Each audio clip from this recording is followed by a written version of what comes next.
Guys, welcome back to my channel.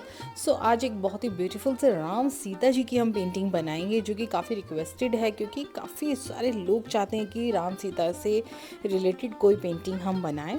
तो यहाँ पर जो है एक सीन है जो कि राम और सीता फर्स्ट टाइम जब मिलते हैं जनक फुलवारी में, वो सीन को हम यहाँ पे क्रिएट करेंगे। तो यहाँ पर जो शीट ली है वो शीट है A3 साइज़ है, और आप ये भी कह सकते हैं कि एक जो A1 साइज़ होता है उसका 4th पार्ट मैंने यहाँ पर ये लिया है। और इसका जो बॉर्डर है बहुत नॉर्मल रखा है, पेंसिल से स्केचिंग जो है कर ली है क्योंकि वो कन्वीनियंट हो जाता है हम लोगों के लिए जो ड्राइंग करते हैं, और आगे का जो डिज़ाइन है वो हम इजीली इसमें बना सकते हैं। तो जल्दी से जो माता सीता हैं उनको हम यहाँ पर जो पेंसिल से स्केचिंग की थी उसको फेयर आउट कर रही हूँ मैं। यहाँ पर आप लोग कई बार निब के लिए बोलते हैं, तो निब का जो लिंक है वो डिस्क्रिप्शन बॉक्स में मैंने दे दिया है। इंक के लिए भी आप लोगों ने कई बार बोला है कि इंक किस तरीके से बनाई जाती है, तो इंक बनाने का जो मेथड है वो बहुत ही सिंपल है। एक्रिलिक कलर में आप थोड़ा थोड़ा सा ड्रॉप बाय ड्रॉप आप जो है वाटर को ऐड कीजिए और अपनी निब को डिप करके उससे चलाते रहिए। जब अगर आपको लग रहा है कि आपकी जो निब है वो बहुत ड्राई चल रही है, इट मीन्स बहुत थिक कलर आ रहा है, तो इट मीन्स उसमें वाटर की ज़रूरत है।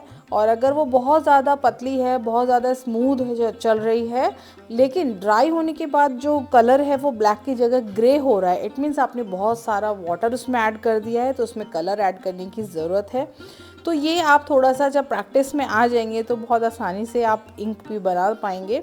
और अगर आप इंक बनाना नहीं चाहते हैं और रेडीमेड आप परचेज़ करना चाहते हैं तो आप अमेज़ॉन पे जा सकते हैं। अमेज़ॉन पे काफ़ी तरीके की डिप इंक्स जो हैं पेंटिंग के लिए जो यूज़ होती हैं वो मिलती हैं। और अगर मैं कहूँ कि मैंने कभी एक बार यूज़ की थी तो वो कैमलिन की इंक, जो इंक कलर्स आते हैं वो मैंने यूज़ किया था, तो उसका भी आउटपुट अच्छा आता है, बट वो हैंडमेड शीट पे थोड़ा सा जो है ब्लीड कर जाता है, तो इसलिए वो मैं यूज़ नहीं करती हूँ। मुझे एक्रिलिक कलर से बनाई हुई इंक ही अच्छी लगती है।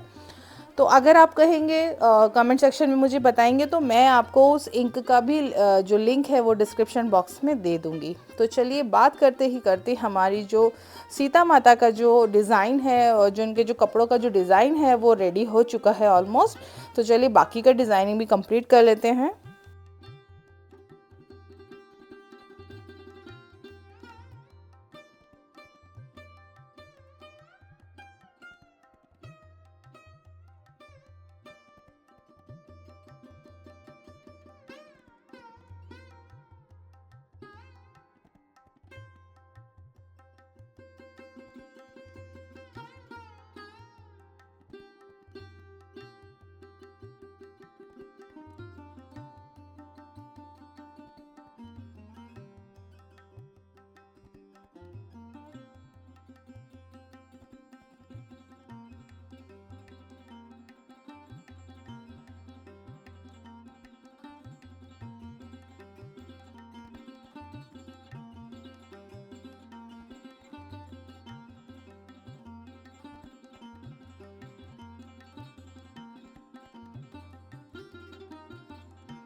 तो यहाँ पर हमने जो उनका लहंगा है वो डिज़ाइन कर लिया है। अब बारी आती है, हम उनके हैंड में जो है एक बास्केट देंगे जिसमें फ़्लावर्स उन्होंने रखे हुए हैं, क्योंकि वो फ़्लावर्स लेने ही गई थी जब वहाँ पे फुलवारी में, जहाँ पे उन्होंने पहली बार प्रभु श्री राम को देखा था। जब प्रभु श्री राम स्वयंवर के लिए आ रहे थे, तब की ये जो सीन है।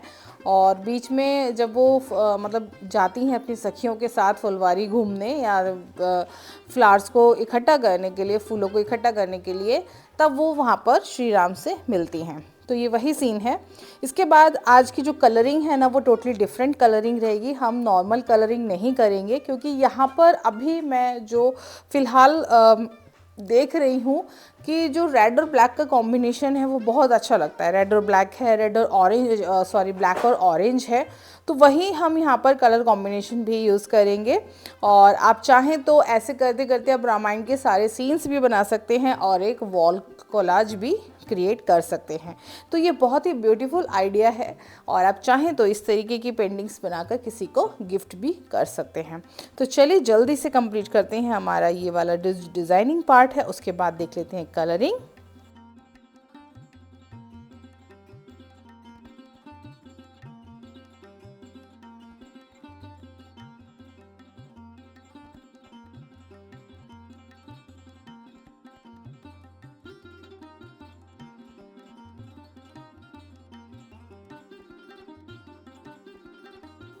तो दोस्तों सारी डिज़ाइनिंग अगर मैं दिखाऊंगी तो काफ़ी ज़्यादा लंबा वीडियो बन जाता है, इसलिए मैंने सोचा कि ट्री तो मैं बना लेती हूँ और ट्री का ये क्लोज़र जो लुक है ट्री का वो मैंने आपके साथ शेयर किया है। तो ट्री बहुत आसान है और भी बाकी पेन जो मेरी वीडियोस हैं उसमें मैं इस तरीके की लीव्स बनाती हूँ, तो वहाँ से भी आप देख सकते हैं। कर्मा सर्कल ऑफ कर्मा है, वहाँ पर मैंने वाली लीव्स यूज़ की हैं, तो वहाँ से आप बनाने की टेक्निक इनकी सीख सकते हैं। आप आई बटन पे मैंने ऊपर जो लिंक है उस वीडियो का दे दिया है। यहाँ पर सीता माता के पीछे का एरिया मुझे थोड़ा सा खाली लग रहा था, तो मैंने उनको इस तरीके से आंचल से कवर कर दिया है। यही होता है मधुबनी पेंटिंग में, आप कई बार रिक्वायरमेंट के अकॉर्डिंग भी डिज़ाइन को बना सकते हैं। तो जल्दी से हम अपने प्रभु श्री राम को भी यहाँ पे ड्रॉ कर लेते हैं और इसके बाद फिर हम यहाँ पे कलरिंग देखेंगे। तो यहाँ पर डिटेलिंग तो मैं ज़्यादा नहीं दिखाऊंगी श्री राम की, क्योंकि देखिए बॉडी जो है वो ऑलमोस्ट सेम है, बस थोड़ा सा जो कॉस्ट्यूम्स होते हैं वो डिफरेंट हो जाते हैं। और कई बार मैंने आपको मेल और फीमेल बॉडीज़ बनाना बताया है, काफ़ी सारी पेंटिंग्स में दिखाई हैं, तो ये कोई नई चीज़ नहीं है। जो लोग न्यू है चैनल पे वो पीछे की जो वीडियोस हैं वो देख सकते हैं, वहाँ पे मैंने डिटेल में वीडियो जो है ये शेयर किया हुआ है कि किस तरीके से मेल पोस्टर बनता है, किस तरीके से फीमेल पोस्टर को बनाते हैं। मेन बात यहाँ पर जो पेंटिंग है वो वीडियो है ये खास क्यों है, क्योंकि यहाँ पर कुछ अलग चीज़ें भी हम आज सीखेंगे। तो ड्रॉ करना तो सभी को आता है जो मेरे व्यूअर्स हैं, बाकी आज हम कुछ डिफरेंट लुक बनाएंगे, कुछ ऐसा देखेंगे कि जिससे हमारी जो पेंटिंग है वो काफ़ी अट्रैक्टिव लगेगी।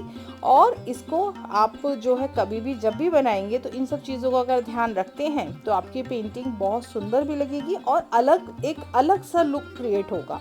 तो चलिए जल्दी से यहाँ पर इसको कंप्लीट करते हैं।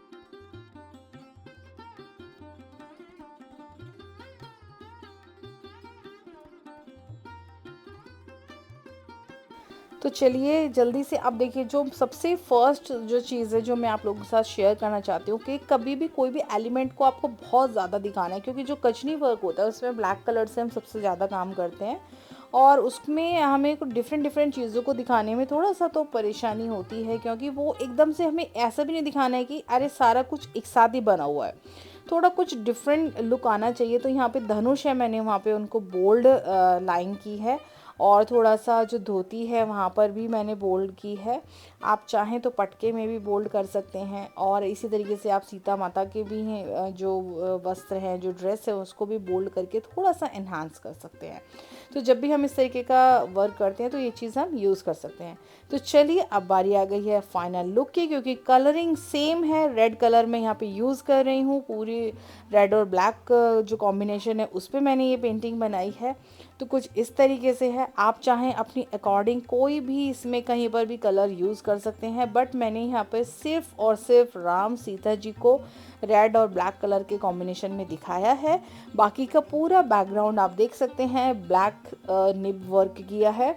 इस तरीके की पेंटिंग्स थोड़ी एक्सपेंसिव होती हैं क्योंकि इनमें जो निब वर्क है वो ज़्यादा होता है। कई बार इंस्टाग्राम पे मेरे साथ मेरे जो कस्टमर्स होते हैं वो मुझसे यही पूछते हैं कि साइज़ तो सेम है लेकिन प्राइस में इतना डिफरेंस क्यों। तो फ्रेंड्स, भरनी जो पेंटिंग होती है उसमें हम कलर्स फिल करके जल्दी से काम ख़त्म कर सकते हैं, बट कचनी वर्क में हमें निब से घंटों बैठकर लगे रहना पड़ता है, तब जाके कचनी वर्क का काम ख़त्म होता है। ये काफ़ी टाइम टेकिंग होता है और कई बार आँखों में दर्द भी होने लगता है इतना बारीक काम करते करते।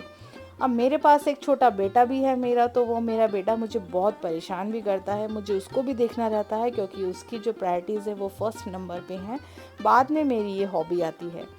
तो चलिए बात करते करते फाइनल लुक भी हमने देख लिया है। आपको आज की पेंटिंग ये कैसी लगी मुझे ज़रूर बताइएगा। इस पेंटिंग को मैं शेयर करूँगी मेरे इंस्टाग्राम हैंडल पे आफ्टर फ्रेमिंग लुक, तो उसको ज़रूर देखिएगा। अगर आपने मेरे इंस्टाग्राम हैंडल को फॉलो नहीं किया है तो जल्दी से उसको फॉलो कर लीजिए, वहाँ पे भी इंस्टेंट चीज़ें मैं शेयर करती हूँ। तो चलिए आज की वीडियो में इतना ही, मिलते हैं नेक्स्ट वीडियो में, तब तक के लिए बाय बाय।